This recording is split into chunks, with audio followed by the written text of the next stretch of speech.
Hey! Hello, welcome back to Jake's Nook. So, in today's video, I am going to be ranking the entire Throne of Glass series, book by book, in order of which ones were my favorite. So, if you had watched my tier ranking video of all the books that I read in 2024, if you didn't yet, you should go back and watch that. You would know that I read this entire series in the beginning of this year. From the very end of December, I started Throne of Glass, and I finished the series, I think, by like April or May. And it was an incredible experience. This series literally changed my life, I swear to God. In my crazed state after finishing the series, to get all my feelings out, I wrote a letter to all the characters saying the things that they taught me as characters. So I went full-blown nerd for this one, and I'm not ashamed of it. But I wanted to enter my Sarah J. Maas booktube world by putting my 2 cents in on my favorite Throne of Glass books. I will say, I'm pretty sure that my opinion of these is going to really differ from what is generally seen on the internet. I know a lot of people love certain ones of these books, and some of them people don't like or are their least favorites, but I feel like mine are kind of flip-flopped around for realsies. So, which one's my favorite? Oh, which one's my least favorite? Oh. Alrighty, so starting with my least favorite book from the Throne of Glass series is going to be The Assassin's Blade. So this book is the prequel to the entire Throne of Glass series, and it includes 5 novellas about Celaena before she becomes the Celaena that we know at the beginning of Throne of Glass. I still gave this book 4 stars, so let's start there. 4 stars is my least favorite book in the Throne of Glass series. I think that the reason that it didn't maybe hit as hard for me is because of the whole reading order shebang. I read this book after Heir of Fire. I'm glad I did for my first time through. It gives a lot of context for the way that she is in the first couple books. I love how it connects with the Nehemia storyline, and the fact that she is so hesitant to stand up for something because of what happens when the one time she did stand up for something, it didn't go so well. So now she's obviously hesitant to do so. I think that was like my favorite connection to the rest of the series, besides obviously like the healer storyline, like Irene and Ansel and Oberyn, who are major characters that come up later in the series. The one thing that didn't hit as hard for me was the death of Sam. You know, like I feel like that's kind of the big plot point of this storyline, is the fact that Sam dies for Celaena, almost, in a way. I definitely just think it was the least impactful for me in my love for the series overall. Alright, number 7, Please Don't Kill Me, I'm Just a Boy, Crown of Midnight.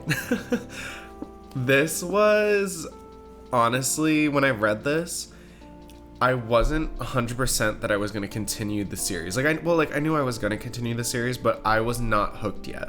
I loved how we started to see the magic and all of the fantasy elements that Throne of Glass, the first book, doesn't really touch on. I don't know. It was a little slow for me. I also found Chaol's relationship with Celaena, just like everyone else in the beginning. I'm a Chaol hater. What can I say? He is not a slay until later on. But yeah, I just found like Dorian and Chaol like fighting over Celaena, like the whole thing to be they reminded me of like toxic middle school vibes, and it just wasn't hitting for me. The one thing that this book does is introduce us to the fact that Celaena is not Celaena. She's Aelin, and that's a big deal.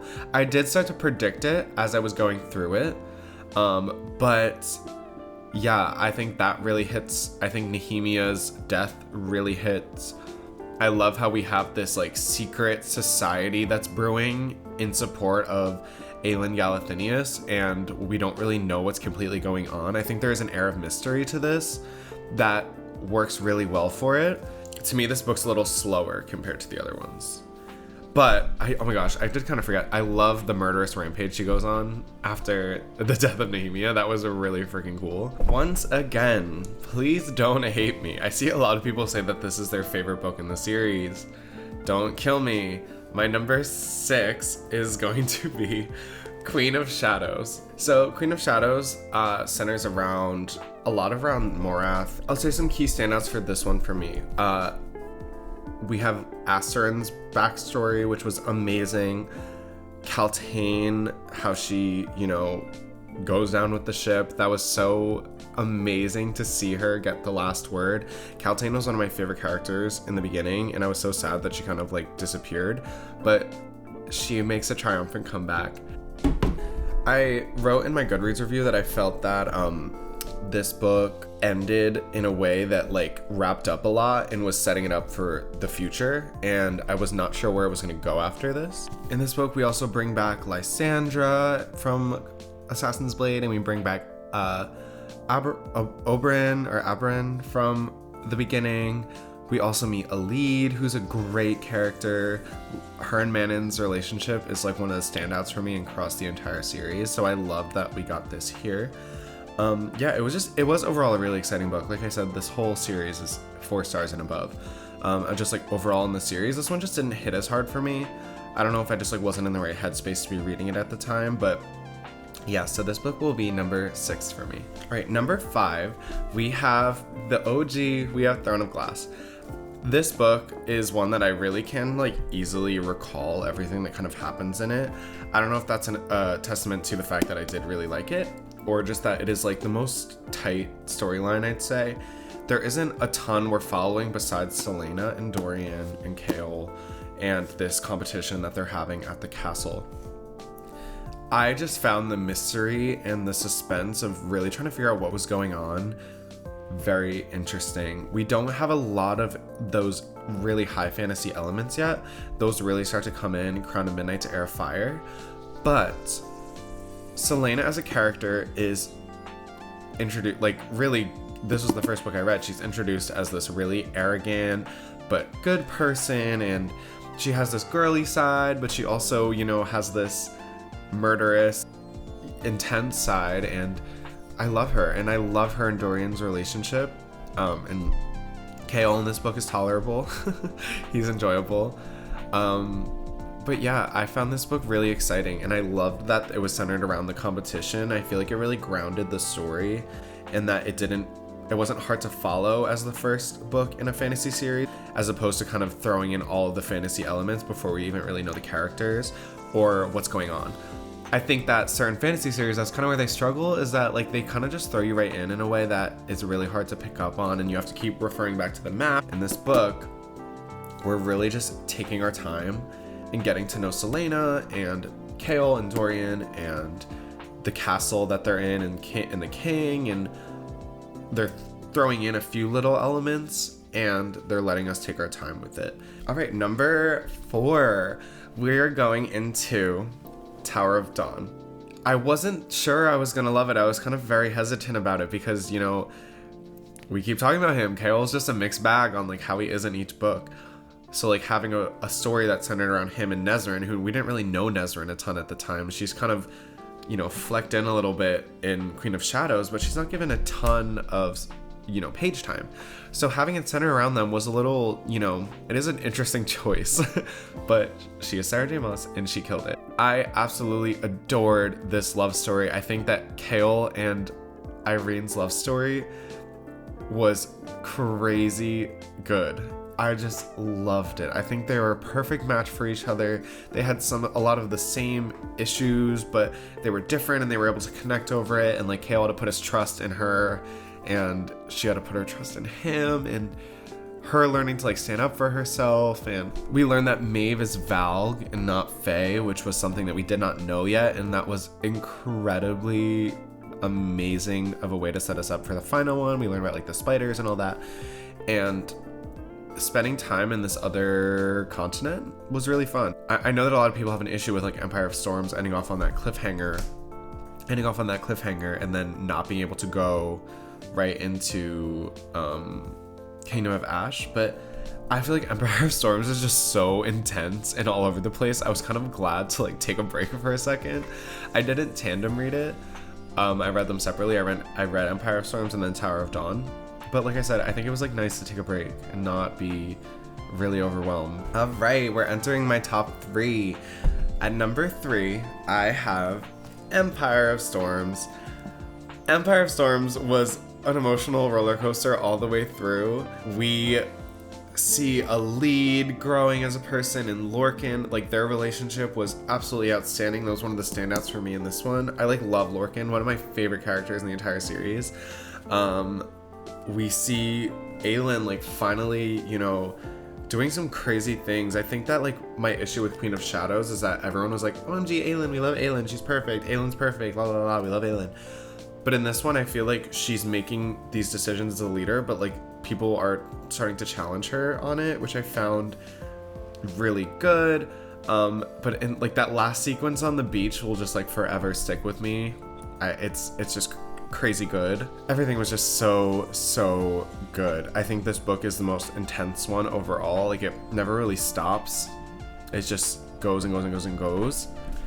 I loved how this book centered a lot around sacrifice and like what it means to sacrifice and the things we'll pay for the people we love. That was really special to me.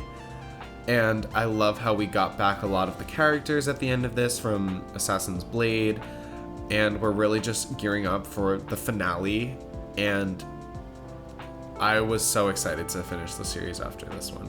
Alright, we have my final 2. Empire of Storms was my first 5-star read, so Empire of Storms and then these last 2 were my 5 stars. Tower of Dawn was a 4.5. Everything else was a 4 stars. So number 2, I have Heir of Fire. See, this is the one that I feel like everyone always says is too slow for them and is boring, but I really didn't find it that way at all. At all. I loved this introduction to Manon and the way that her story is slow. Like, it's not... I was excited to learn about Manon. I know a lot of people say that they like dreaded the Manon chapters, but I found them incredibly interesting. And I really adored getting into Aelin's trauma and her past and her conquering that. I think that Celaena / Aelin is so watered down in the first 2 ones from what we see in the rest of the series because she never had the chance to like really emotionally unpack everything that she went through. And the scene where we learn what happened the night of her parents' death and when she was found by Aberon, that tore me apart. Like, I was sobbing. I think that some of the books in the series might obviously have some more going on in them, like more intense stuff, but I just loved this as like a character study of Aelin and who she was, and getting to know Rowan, who, you know, we love Rowan. Like, Rowan's awesome, and their relationship was a true like enemies to lovers that worked.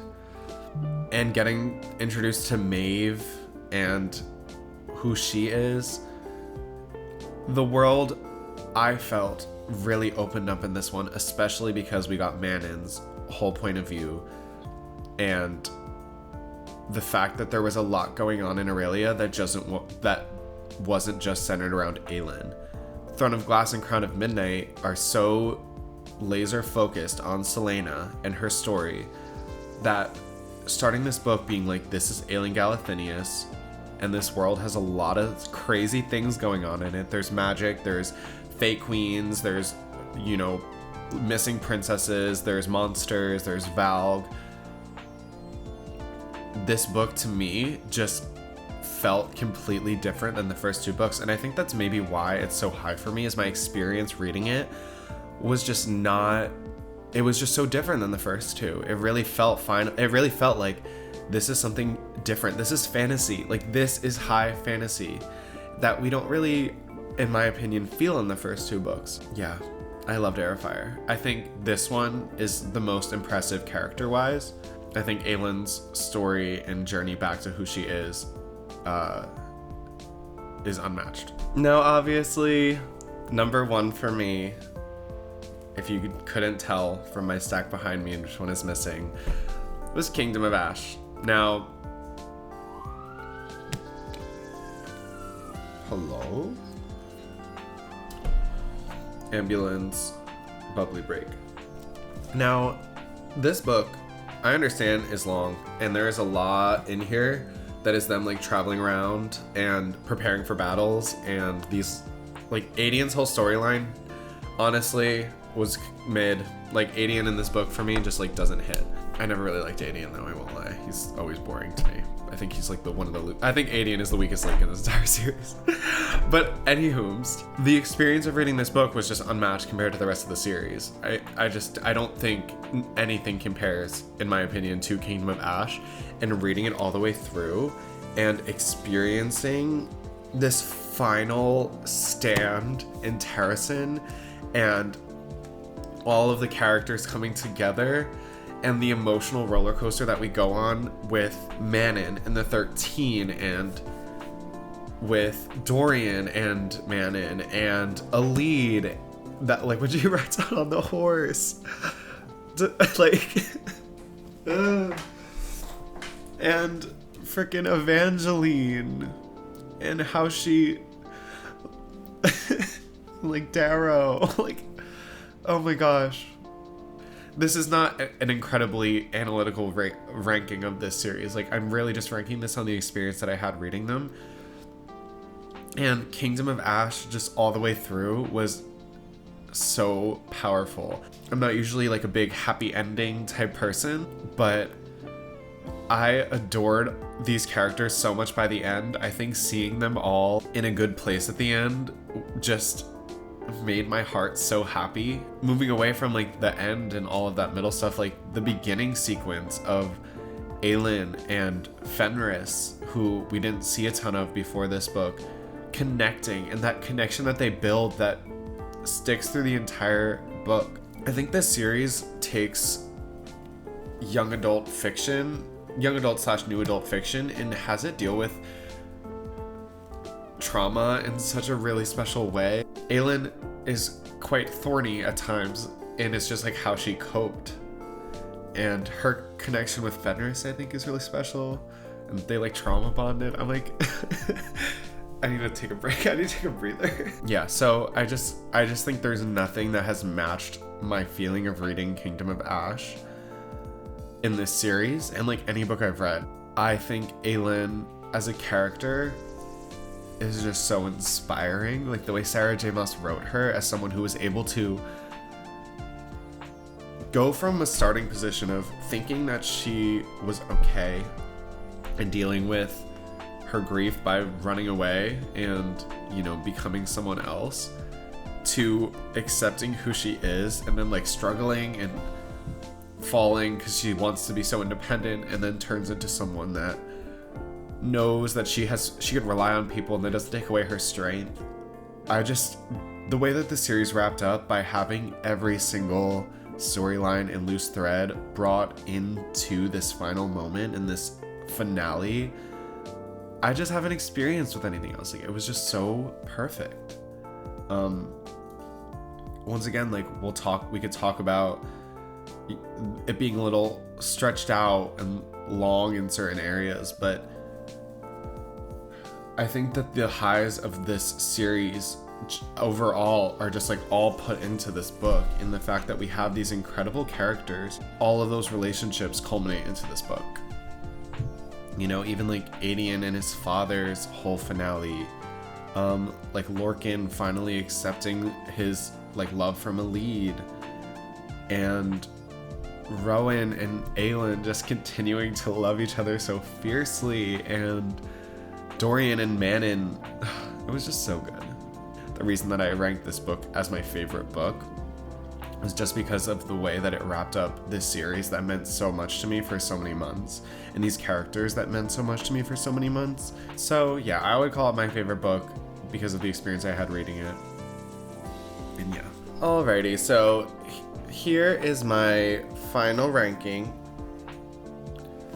Alrighty, so here's my final ranking of the Throne of Glass series. If you had just wanted to see it visually and you skipped the entire video, here it is. At the bottom we have Assassin's Blade, Crown of Midnight, Queen of Shadows, Throne of Glass, Tower of Dawn, Empire of Storms, Air Fire, and then Kingdom of Ash. I think from the way that this is structured, these two being my favorites, I really think that's just a testament to the characters of this story. I think those were the books that I found the most intriguing.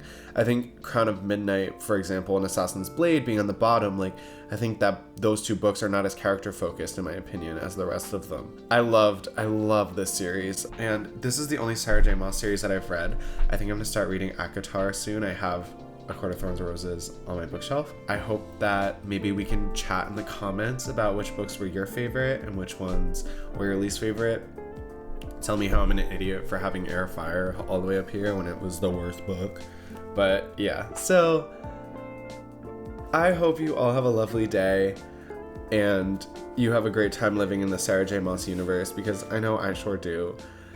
I love Aelin and Aurelia and everything that this book series brought me. So alrighty, have a lovely day.